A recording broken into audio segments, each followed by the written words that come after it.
the University of Innsbruck, and he will tell us about the graphical representations of 2D models. Sasha? Thank you very much, Ines, for this invitation, and thanks everybody for coming. It's great to speak at this event, which includes many universities.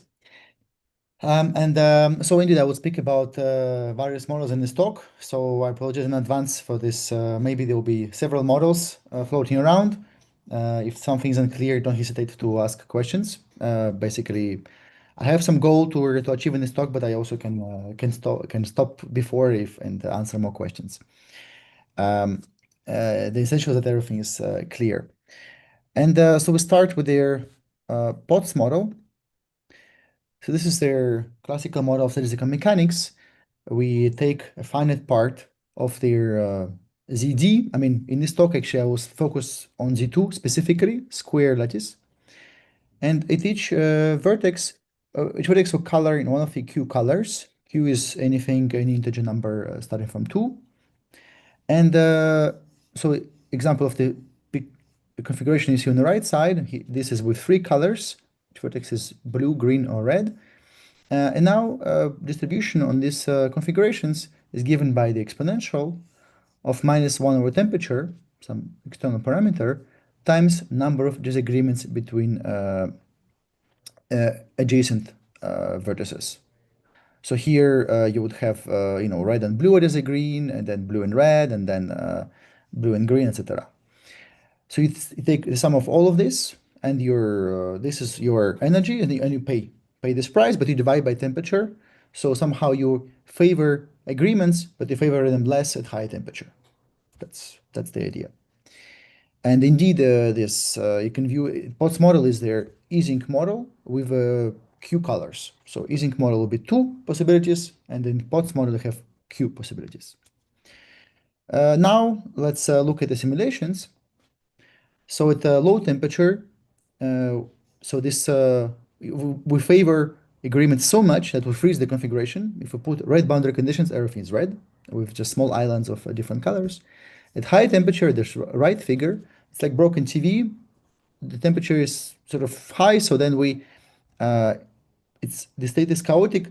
We favor agreements, but we don't favor them enough to change really to have a global order. And critical temperature, with the 3 colors, you have this interesting situation with big clusters of different colors, and that's what will be actually focused on in some sense. This transition, so this is called a phase transition from low temperature order, high temperature disorder, and this was proven long time ago it was a famous Pyros argument, and then it was shown to be sharp for e-zinc model by Eisenman, Barsky, and Fernandez 40 years ago, and then later by Beffara and Dumil-Coupin for the general POTS model.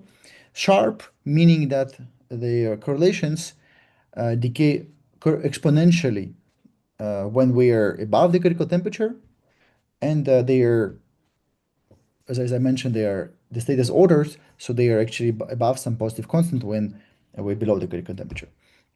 And in fact, the critical temperature was also established. This is 1 over logarithm of root q plus 1. In fact, the sharpness argument can be used to reduce the value of the critical point. It's in fact linked to some self-duality that we will see later in this talk.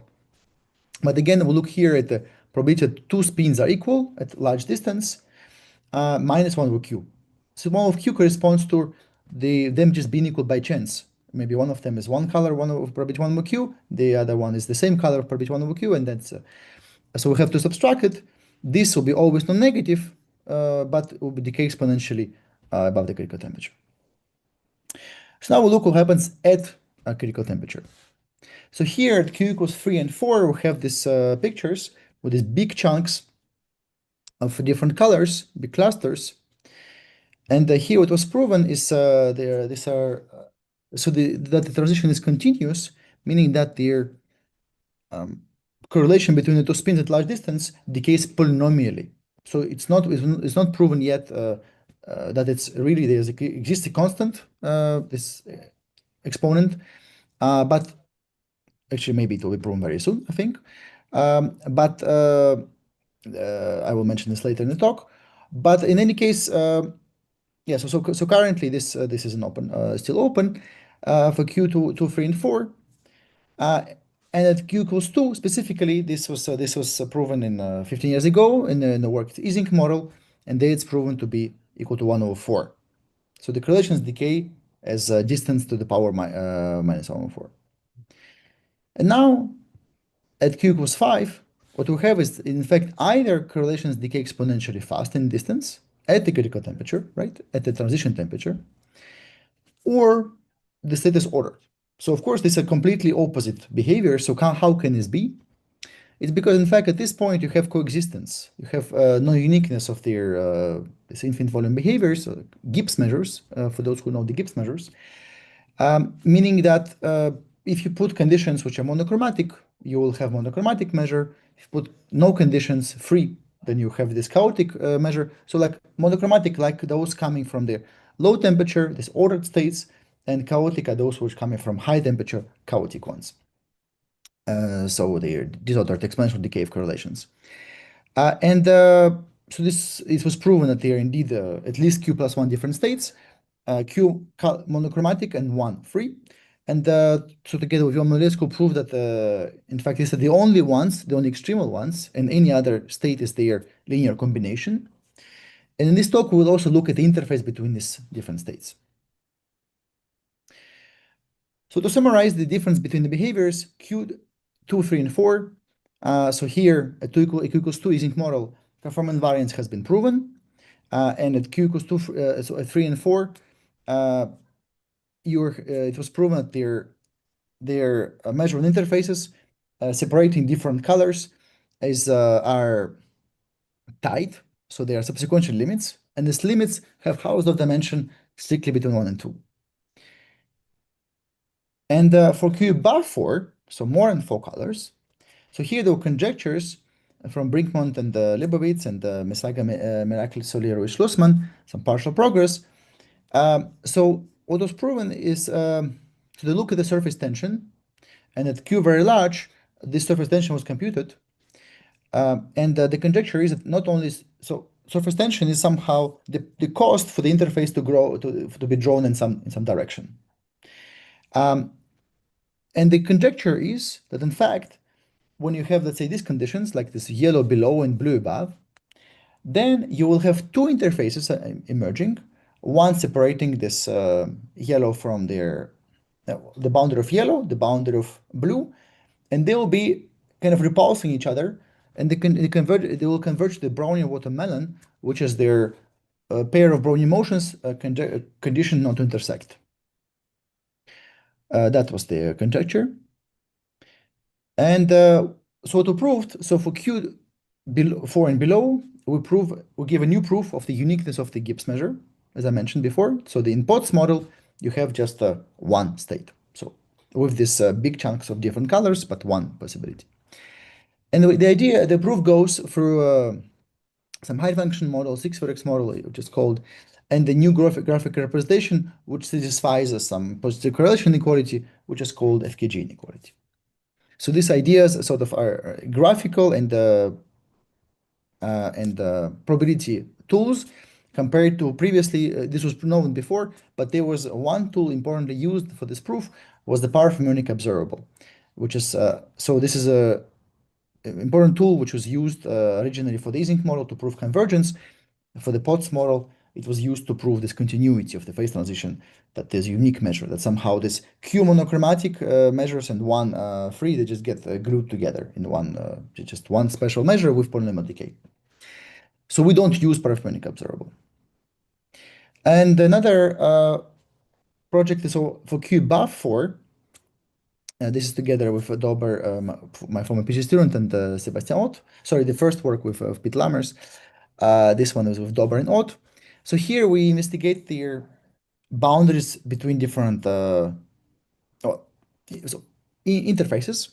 So if we put above the monochromatic conditions, let's say here is black, or imagine anything, and below nothing, then you will have this boundary of this cluster will actually converge to the Brownian bridge. And if we have, as before I was showing in the pictures, we have two colors, red and blue, Then there will be two interfaces which will converge to the Brownian with the Matan, which means there will be some fluctuation of order root n between them, if the box is of size n. So this will look like this. If you have this order state and below is chaotic, then you have Brownian motion, and you have two ordered ones. Each of them will converge to the Brownian motion, but they will also repulse each other a little bit. And these are the statements. Any questions about this? All right. So now I will go to their some ideas and connections. So no matter Alex, I have a yeah, quick question. Could you go back to the watermelon?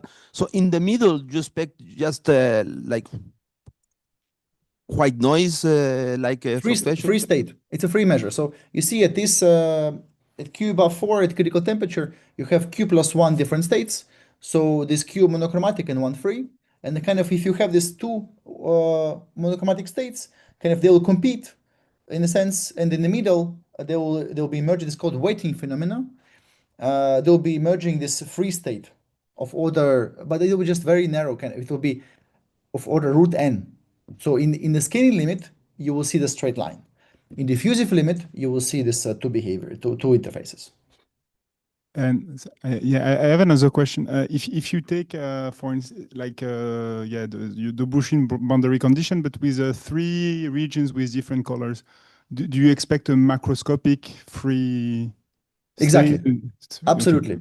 But we cannot prove it so far. I mean, yeah, but this is definitely something which actually interestingly, if you look at this, imagine you have a triangle and you have color red, blue, and yellow.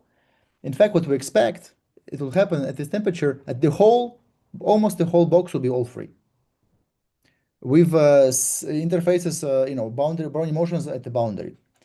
And now compare this to the behavior when you have temperature below critical, which was known before. This was proven before. There, if you have these free colors, you will have the behavior, which is there will be free interfaces going to the middle of the triangle, and there'll be fluctuations between these free states.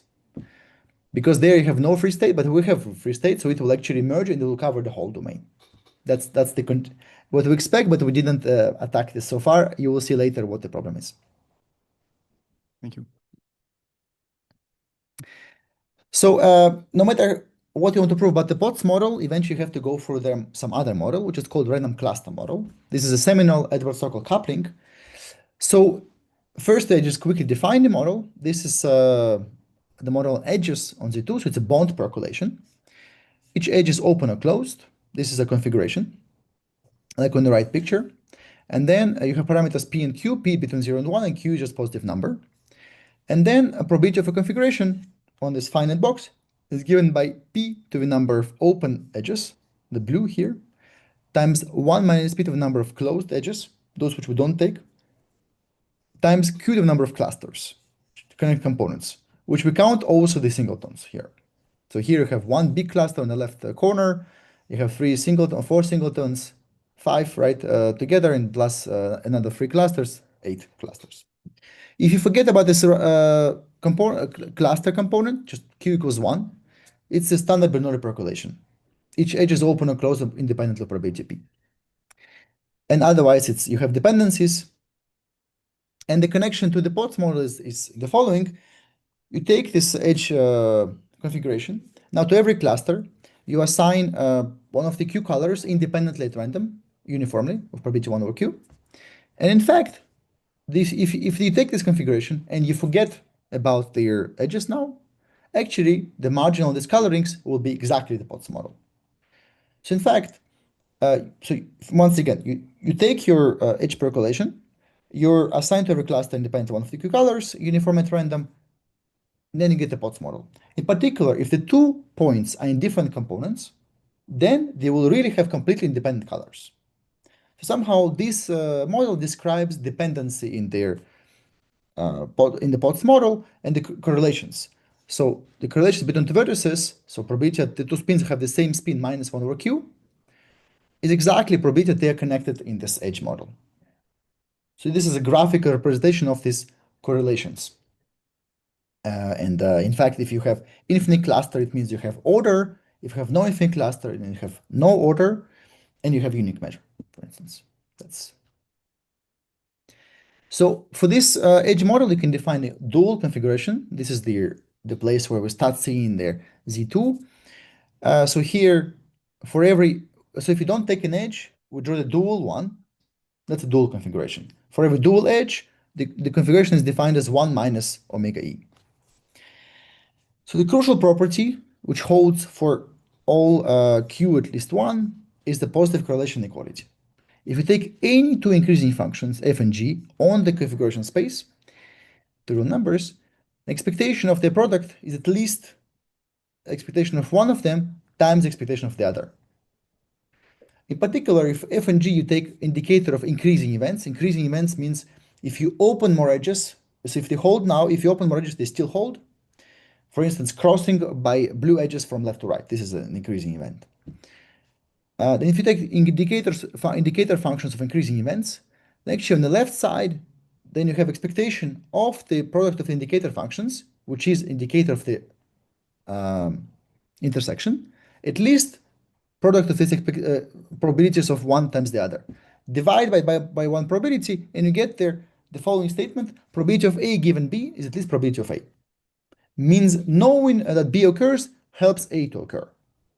So this is a really crucial property, which is fundamental in the progress in the statistical mechanics in the last, at least 30 years, I would say. And when you have it, you really have a lot of tools. In particular, it gives you some monotonicity property in boundary conditions. If you put open edges on the boundary, it's the best you can get, for instance. And if you put no open edges, it's the worst.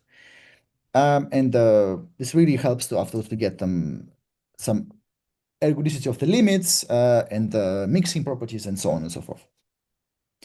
All right, so this is FKG inequality, crucial to many arguments in the field and also in this talk. So now I will show what was known before. So before, convergence of interface was established for any q at least one y because of the FKG inequality below the critical temperature. So these are the works of Campanini of Velinik. Actually, this particular is of their work from 2008, but I will explain the ideas which are mostly linked to 2003, their work for a different model, and more recent work back by Aoun, Ott, and Velinik, where they introduce some different method. So more or less the idea is the following: that you take this random cluster representation.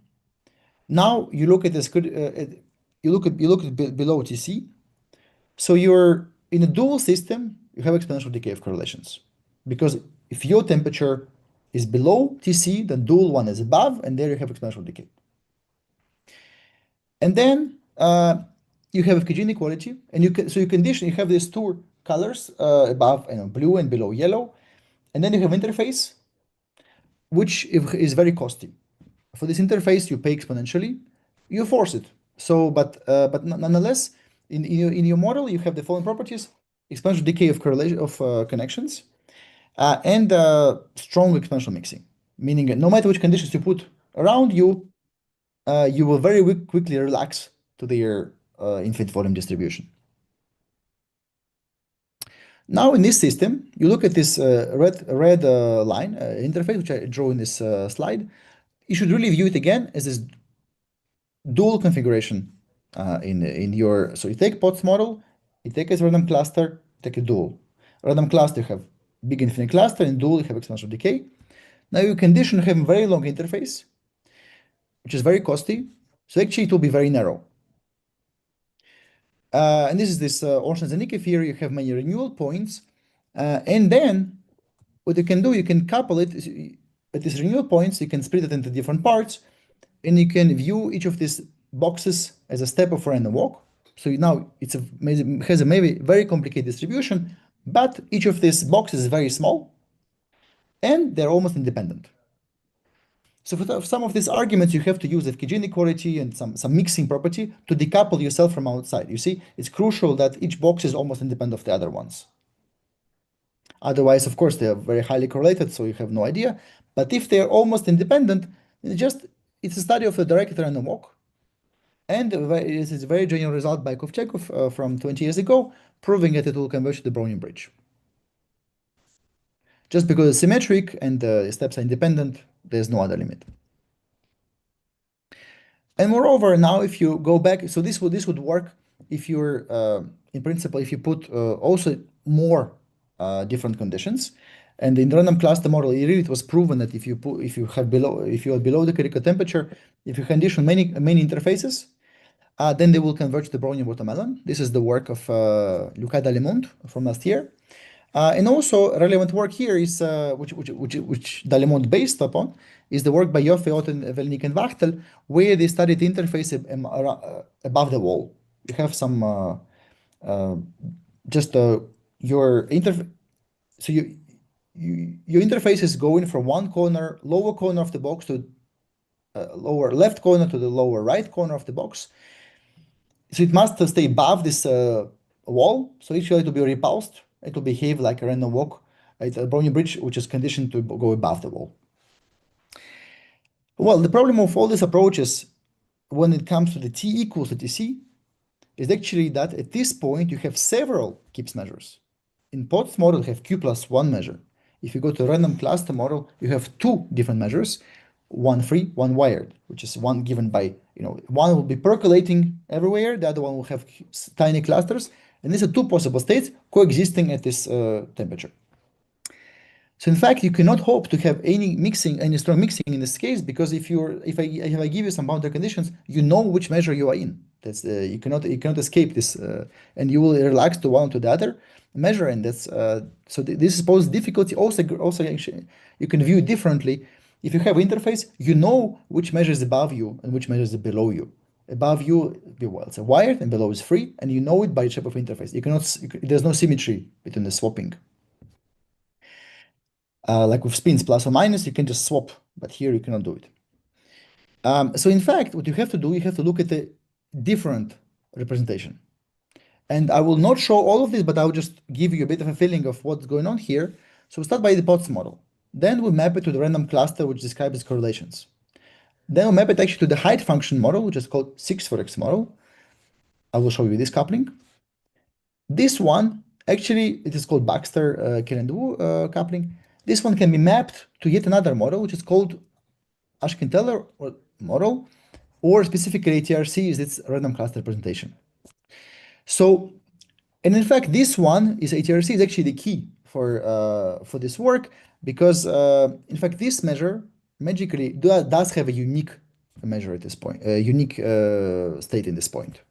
If the random cluster has two states, free and wired, this one will have a unique one.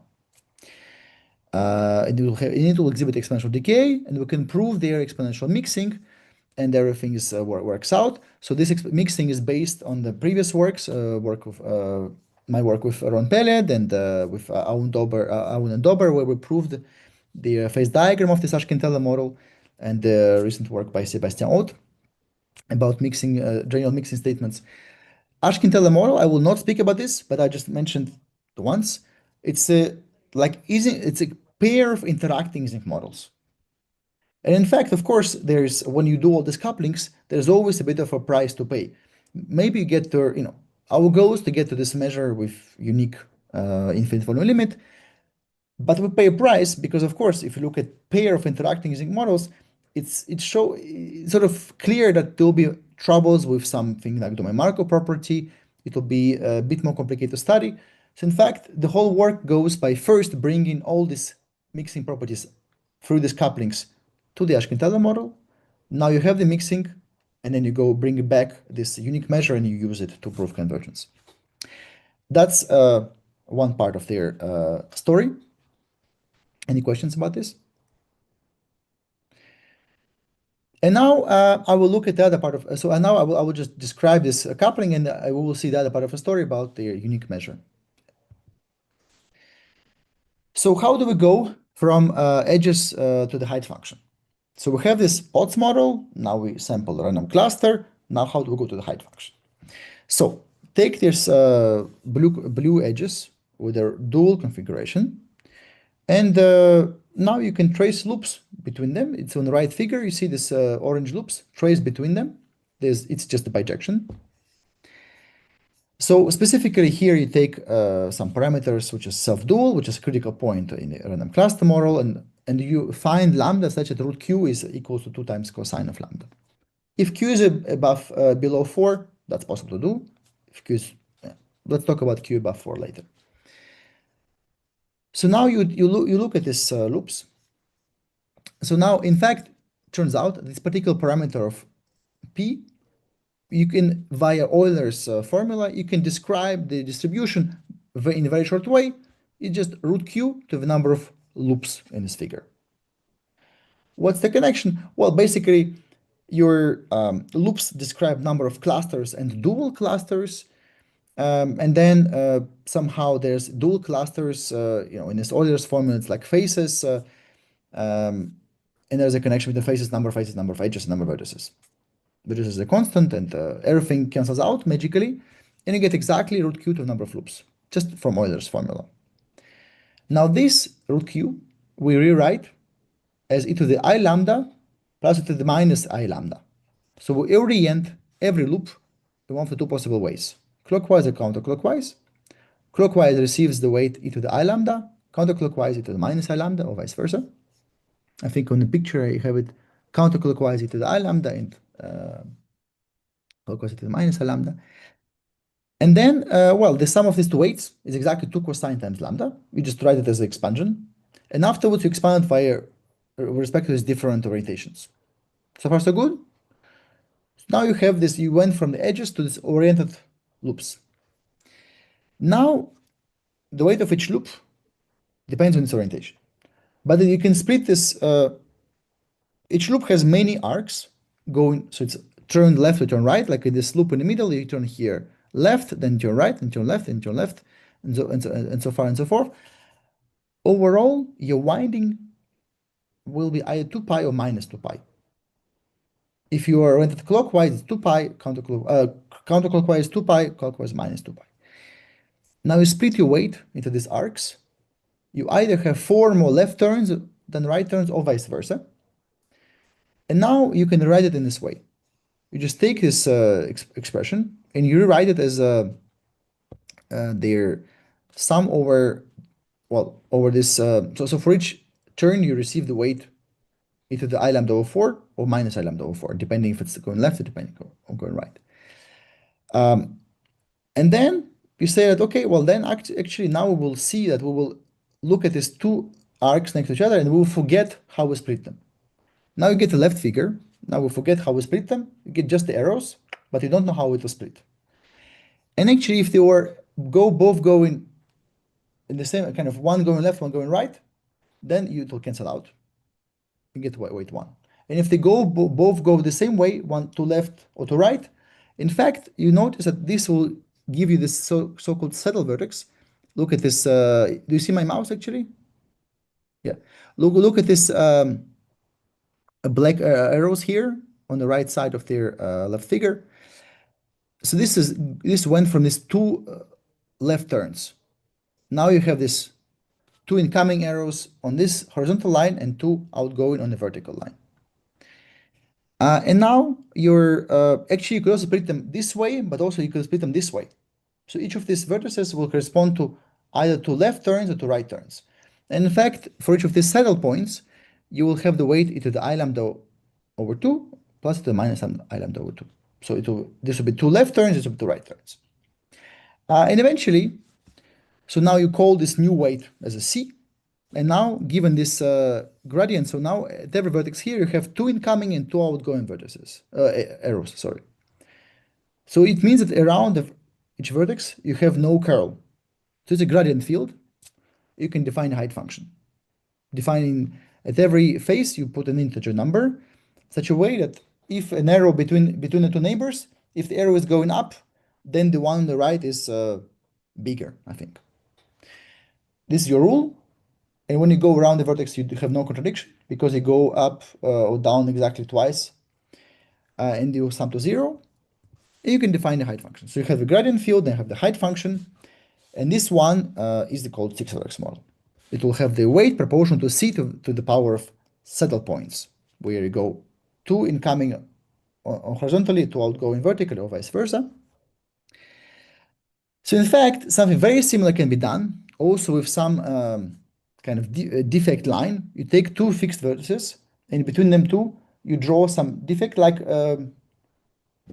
kind of you have these edges, and each time when you cross this edge, you will have to pay some price depending on direction. You just actually you count some number of arrows. Each arrow going up receives weight into I alpha, going down into minus I alpha.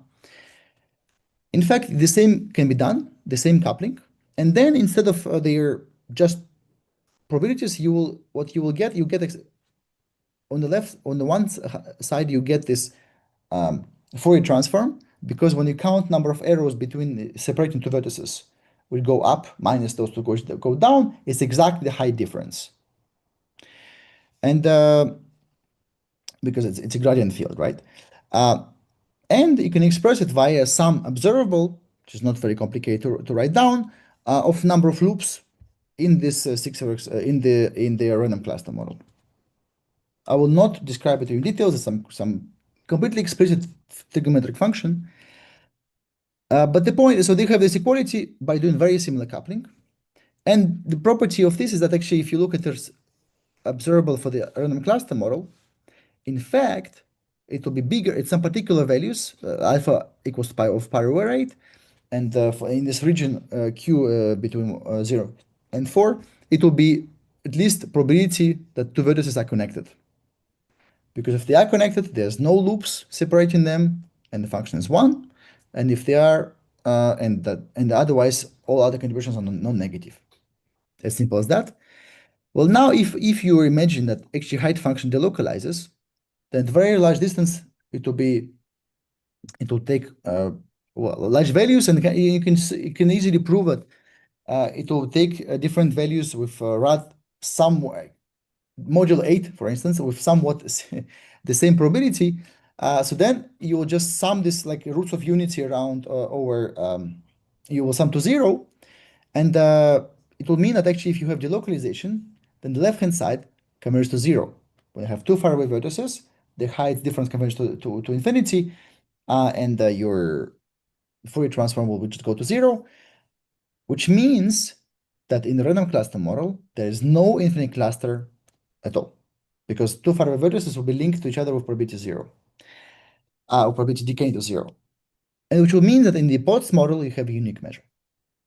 You have no order. That's the proof. So once you prove delocalization of the height function, you are immediately getting implication for the Potts model. So let's look at this height function. So this was a somewhat technical slide. So if you didn't follow everything, it's completely fine. Now, our goal is to look at the height function. Basically, that's the point. And by the way, this coupling is actually complex valued, as you see. So joint distribution of these edges and height function, in fact, you see this I appear, I mean, the imaginary I appearing, somehow disappears when we sum over the weights, but it actually is in the joint distribution, which makes the transfer of information from one to the other is kind of difficult. And so in some cases, we can do it. For some observables, specifically take Fourier transform, you can do it, but often you are completely stuck. And just one more comment. For the Q above 4, the coupling actually is real valued, positive valued. So it is a proper probability coupling, and it's much nicer. And this is actually super helpful in this work with the convergence of the interfaces to the Brownian watermelon. So now the 6-vertex model, this height function. So in general, it's defined as follows. You have 6 possible configurations, right? At every vertex, you have 2 incoming and 2 outgoing arrows in the gradient field. The 6 possibilities, 4 choose 2. And when you have some disagreement between diagonal or over diagonal, you have weight A or B, depending on which diagonal you have disagreement in. If you have both agreements, 0, 0, 1, 1, or -1, -1, you have weight C. These are our saddle points. And distribution is given by the A to the number of A vertices, B to the number of B vertices, and C to the number of saddle points. Mostly we'll be sticking to A equals B equals 1, but I just want to give you a bit more general picture. So the simulations, if you just fix this A and B equals 1, then C describes how flat you want to, how flat you are. Larger C, you favor these flat points. Smaller C, you don't favor them. So this simulation for C below 2 on the left side, and you see here, you see different colors for different heights. Actually, you do have macroscopic cluster of different height than the boundary. And then C above 4, above 2, you just don't see it. There's, if you put on the boundary 0, 1 height, everything will be 0, 1. So below 2, it will be delocalized height function. Above 2, it will be localized height function. That's the message. Let's look at known results. So there are many connections in this model. I will not just be able to describe even closely to their all the background, but I will just mention the works, maybe milestones in physics. These are the free energy computations in the model. This is also called entropy of ice or square ice. So because of these computations, the following conjecture emerged that when you have C equals A plus B, sort of dividing the picture in two parts, localization below and localization above. So part of this was proven before. So localization is mostly coming from the work I mentioned before by Jimmy Kopanga, Harel, Manorescu, and Tassion, which implies already the localization here. And the delocalization was proven on this line. So it's A equals B, symmetry line, and in the whole region of this box. So then there were several works, and then convergence to the GFF until recently was proven only at the dimer line. This is their circle C square equals A square plus B square. There's a correspondence with the dimer model, Lozen-Stallings. So this was convergence to the GFF, Gaussian free field, was proven by Kenyon more than 26 years ago, the classical work, of course. And then, oh, I think Pablo, I think you're drawing on there. Okay, at least I see something drawn on my slide, but it's okay if I do this. It doesn't change. Well, it will stay there forever. So then there was a work by Giuliani, Mastrapetto, Tagnelli extending this to a small neighborhood of this curve. And in fact, recently, very recently, last week or 2 weeks ago, there was a paper in Archive proving very important result, convergence to their Gaussian free field in this wedge of parameters in this turquoise color. So here, this basically, in terms of C and A and B, you can see here, but basically it corresponds to the random cluster model of Q between 1 and 4. That's the crucial correspondence, which is for their proof. It was proven by Jimmy Kopan, Kozlovsky, Lammers, and Manorescu. Very important result. Curiously, there's a gap between the two. That you know this one statement, dimer model, and then the other one is because of exact integrability of the determinantal model, and use some other properties of random cluster model in this other regime of parameters. Okay, and there also works by Johansson, Gorin, Panova, Borodin, Corvin, using the techniques of the representation theory, but they study mostly domain wall boundary conditions. When we have flat boundary conditions, 0, 1, and they study domain wall when it increases from 0 to n, then to 0, and then again to n. And they're very different flavor of the results and of the works. I will not comment on that. So my result of Lammers eventually proves this. Can I actually erase it, you think? I don't even know how he could do that. Yeah, actually I can. Okay, I can erase it, yes. Okay, perfect. So then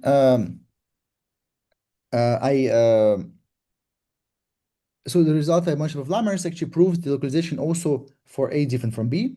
We give a new proof, but this is the main contribution, but also, in fact, it extends to A different from B.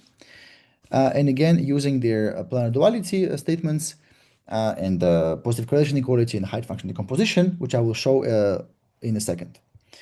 And their related results is the localization of the Lipschitz functions on the triangle lattice, which maybe I will not have time to mention in too much details. and also continuity of the phase transition for the Potts model, which I mentioned before. And their open questions, actually, we do not prove logarithmic delocalization for A different from B. So why? So again, you have your field delocalizing in dimension 2, and you expect the limit to be a Gaussian free field, in fact, which also has a logarithmic exposure of logarithmic speed, and well, have logarithmic correlations. Well, it's because actually at every scale you expect to see a level line. How many scales around you? Logarithmically many scales. So then your variance should grow like a logarithm, but this was proven only in the symmetric case A equals B, and in this, of course, turquoise region, which is way more is known there. And there are many questions remaining. Now, maybe a little bit, I mentioned how actually delocalization is proven at all. So I mentioned just the proof for the uniform case, and then you will see what breaks. So take conditions 1 on the boundary. Now let this boundary go to infinity. I assume the limit exists. If it doesn't exist, it means that it explodes, then we proved what we wanted. The height function delocalizes. So assume it is localized, means the limit actually exists. Sorry, I put here 1, but actually it should be 0 conditions. I'm sorry about this. 0 conditions. Now you get height function 0 with notation 0. Well, I didn't have time to cover, but it's well-known statement. Actually, you have here FKG property for the absolute value of the height function. And since you put on the boundary 0 value, this is actually their minimal in terms of their is minimum absolute value, of course, 0. So it's actually the measure will be extremal and ergodic.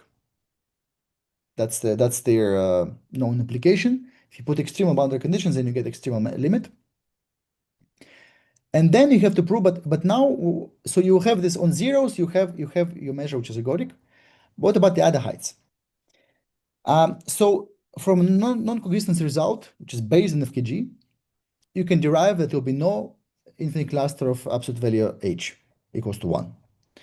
Because if you have it on 1, but you favor zeros, you'll have it on zeros, you have both, and this is not possible. You cannot have 2 infinite clusters which kind of don't, because of planarity.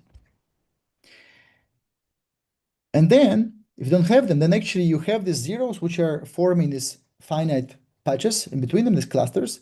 Each of them is completely independent of one another, positive or negative.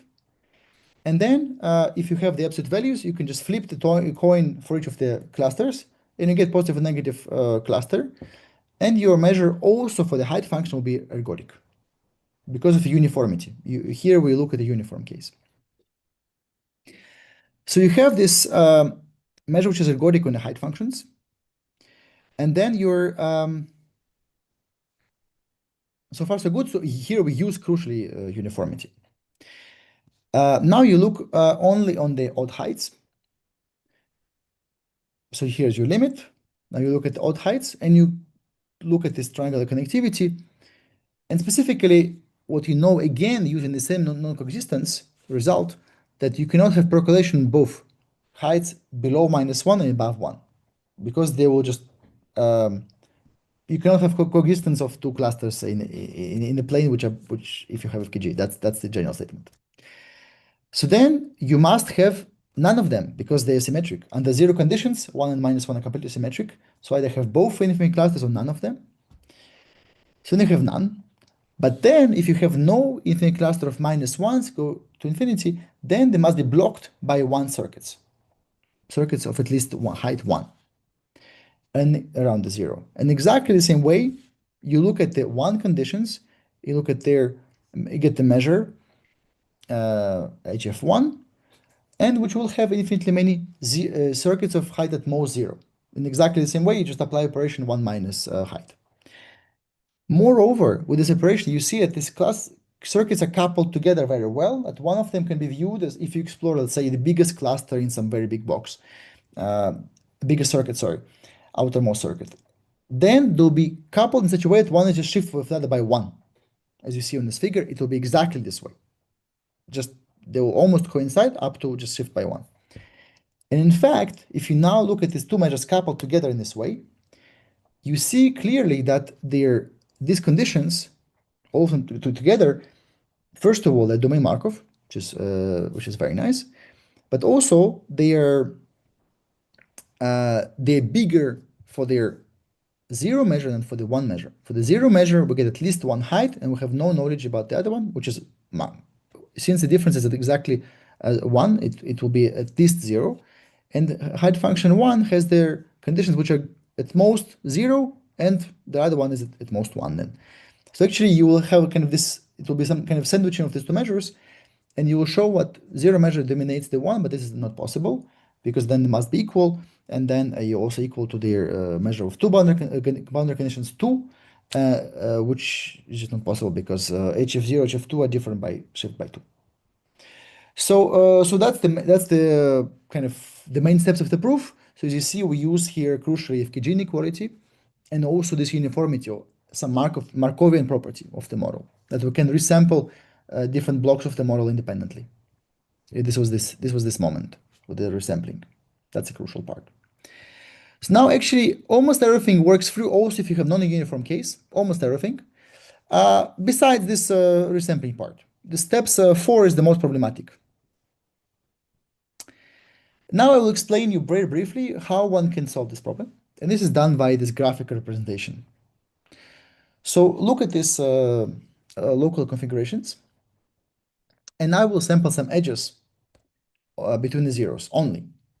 So if you have zero heights and the other two heights are different, 1 minus 1, then you definitely take this edge. That's the rule. If you have non-zero heights, you don't take this edge. In the third picture, if you have 0 heights and then this 1 height, or minus 1, both equal, then you take this edge with probability exactly 1 over c. That's you toss a coin independently, you take it with probability 1 over c. So below you see this picture of the heights and with some edges chosen, some not, right? And the point is, why do we choose this 1 over c exactly this way? Well, it's because if at some point you encounter two zeros linked by an edge, actually you don't know if the other two heights are equal or not. It's completely independent. Why is that? Well, because locally, so if you have 0 heights and minus 1, then the weight, you force the edge, the weight is 1. And the forcing also costs nothing, just 1.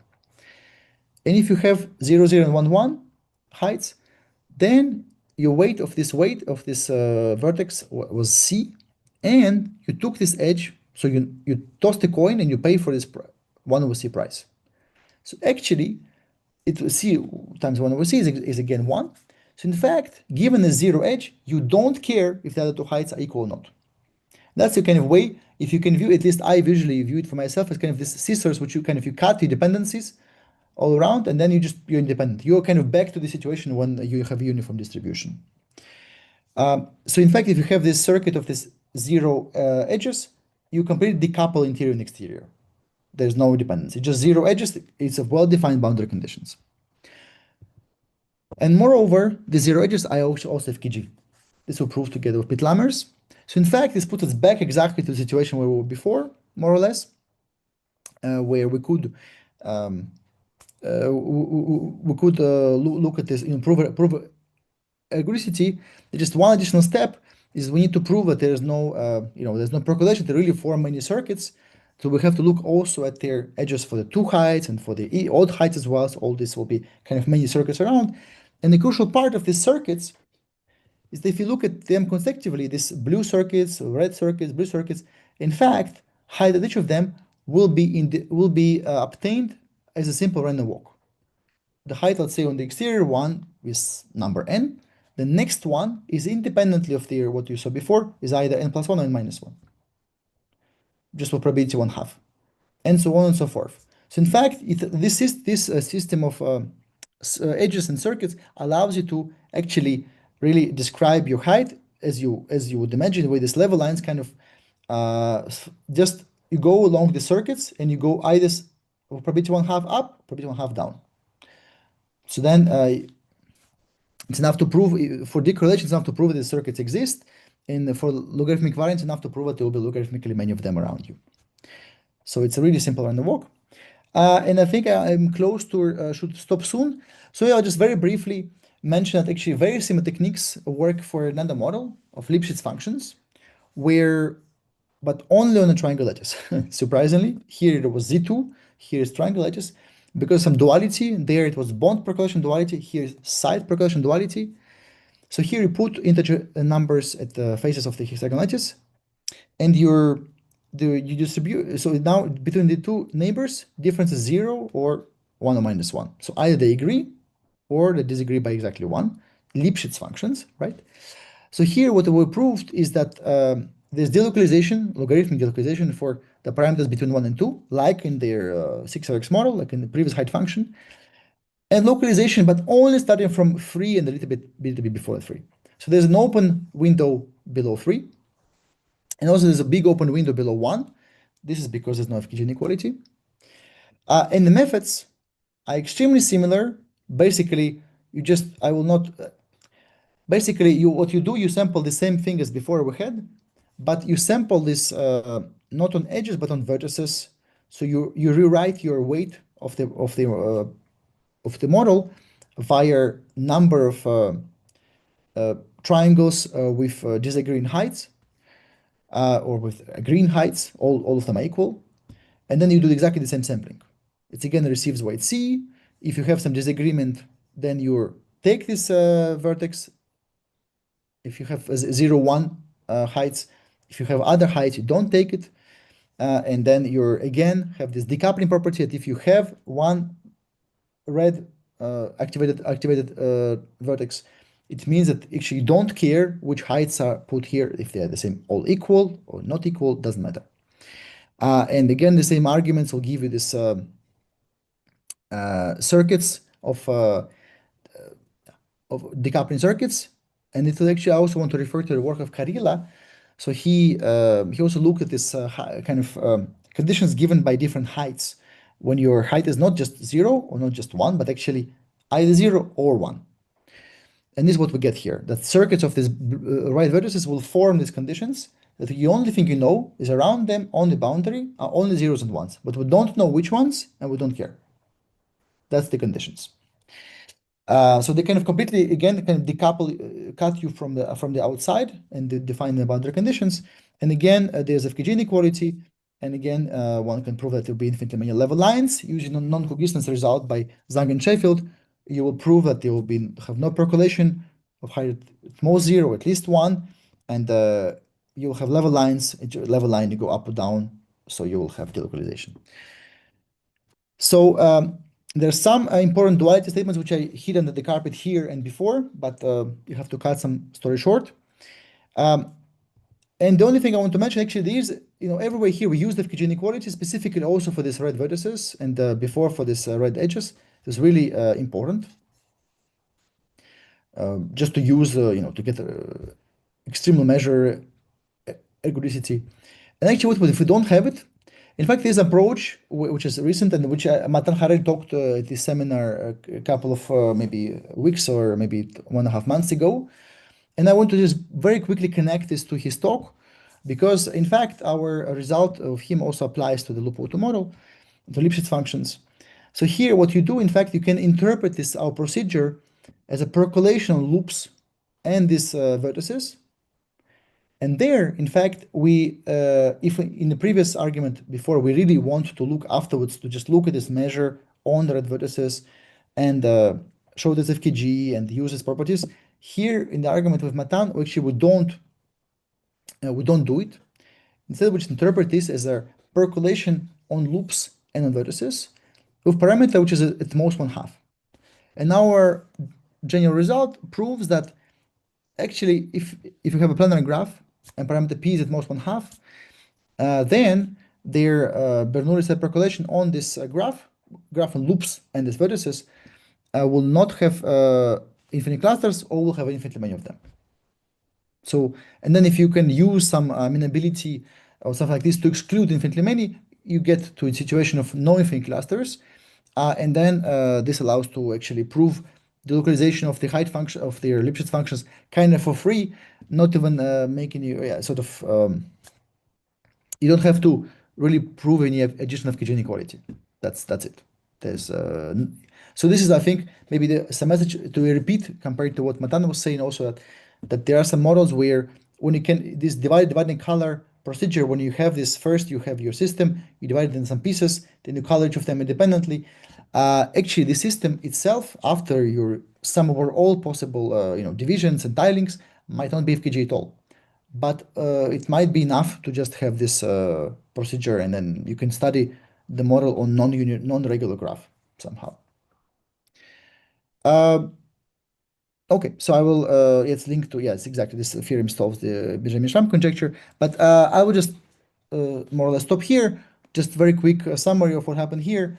So as you saw, the height functions were linked to many different models, and we treat dependency by this kind of cutting procedure around, some so via graphical representations, and in sometimes you can avoid FKG, but this is tough, and so basically this is why almost nothing is known about their Q below 1 or height function with A and B above C parameters. Like you see on this picture, everything which is this white region is pretty big. So this is because of no FKG. And in fact, often this is connected to no good graphical representation. But who knows, sometimes you have these connections like 6 vertex or height function to the random cluster model. When random cluster model, you don't have a FKG, Q below 1, but in 6 vertex, you do have FKG in exactly the same region of parameters. I'll stop here. Thanks. Okay, thanks a lot, Sasha. Really great talk. Lots of information. So are there any questions?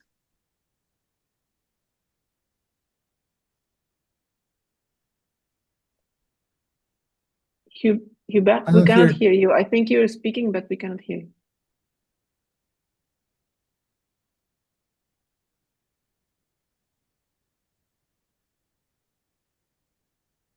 Now? Yes. Now, yes. The battery is very low, so perhaps not for long. So about this delocalization proof, so it seems to be very qualitative in a sense. Do you have any hope to be able to extract log n fluctuation with this kind of argument, or do you think it is hopeless?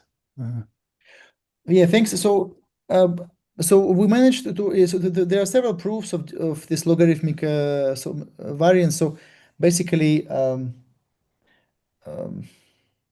right. So eventually, it boils down to some dichotomy statement and RSW results. So they were so this relies definitely on symmetries and FKG inequality.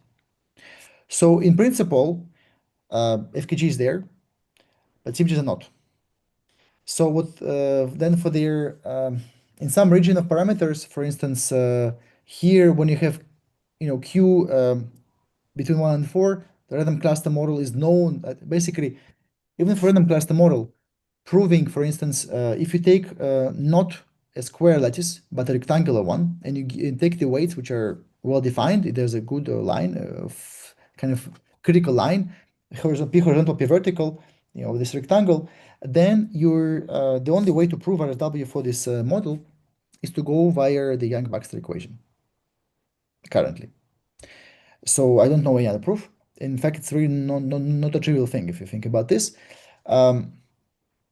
because basically you don't know what you can cross a box. That's as simple as that. When you have symmetries, you can just say, well, I cross left to right or top to bottom with the same probability up to some constant. That's okay. But if you have completely different weights, then you don't know how to treat geometry, how much you should stretch, and how to prove this. So the only way is Young-Baxter equation. And currently, we don't know how to use Young-Baxter equation for the 6-vertex model. It's really, I would say, a frustration, because originally, all this progress, in their understanding of the free energy of their 6-vertex model, well, basically, okay, no, this is a computation for, but eventually one can also link this to their transfer matrices and to their commutation, which is eventually it's Young-Baxter equation. So somehow the physics approach goes very much for this kind of Young-Baxter equation in some sense, or at least transfer matrices. But in their for their, but we don't know how exactly to treat this in terms of what to track. You change your geometry, you go from one angle to the other angle.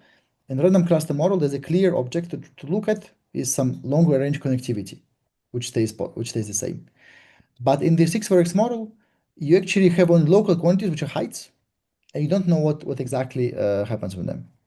So to answer your question, what we did, basically, it's